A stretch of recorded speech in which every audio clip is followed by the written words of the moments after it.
नमस्ते दोस्तों, इन वक्त आयूं असां देवी सिनेमा में असांजे सिंधी समाज जो हिकिड़ो नंढड़ो हीरो करण ये जेका संतन जी फिल्म हुई साईं टेऊंराम जी जीवन ते आधारित, तोखे इहा फिल्म कीअं लॻी?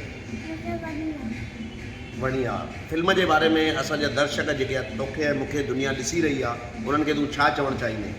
मां चवणु चाहींदुमि सभिनि खे ॾिसणु खपे, मतिलबु ॾिसणु खपे। साईं टेऊंराम जा दर्शन थींदव।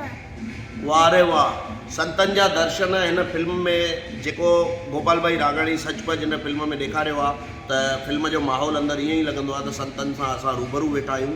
त हीअ फिल्म तव्हां ॾिठी, तव्हांखे वणी, तव्हां दर्शकनि खे ॿुधायो त साईं टेऊंराम ॾिसणु ईंदा। ॿियो हिन फिल्म में छा आहे? ॿियो तव्हां समाज खे छा चवणु चाहींदा? अरे ईअं पुछो छा न आहे, मस्तु फिल्म आहे ॾाढी। वाह रे वाह दोस्तों, हीअ फिल्म हिंदुस्तान जे न पर दुनिया जे हर कोने कोने में लॻंदी। गोपाल भाई रागाणी जेका हिन महिनत कई आहे ऐं ख़ासि संतनि खे हिननि जेको उन्हनि जी जीवनीअ ते ॾेखारियो आहे त हर घर में इहो पहुचणु खपे ताकी सिंधी समाज खे नंढे वॾे खे ख़बर पए त संत छा आहिनि, उन्हनि जी महिमा छा आहे ऐं छा आहिनि सिंधी संस्कार। हीअ फिल्म ज़रूरु ॾिसंदा। जय झूलेलाल।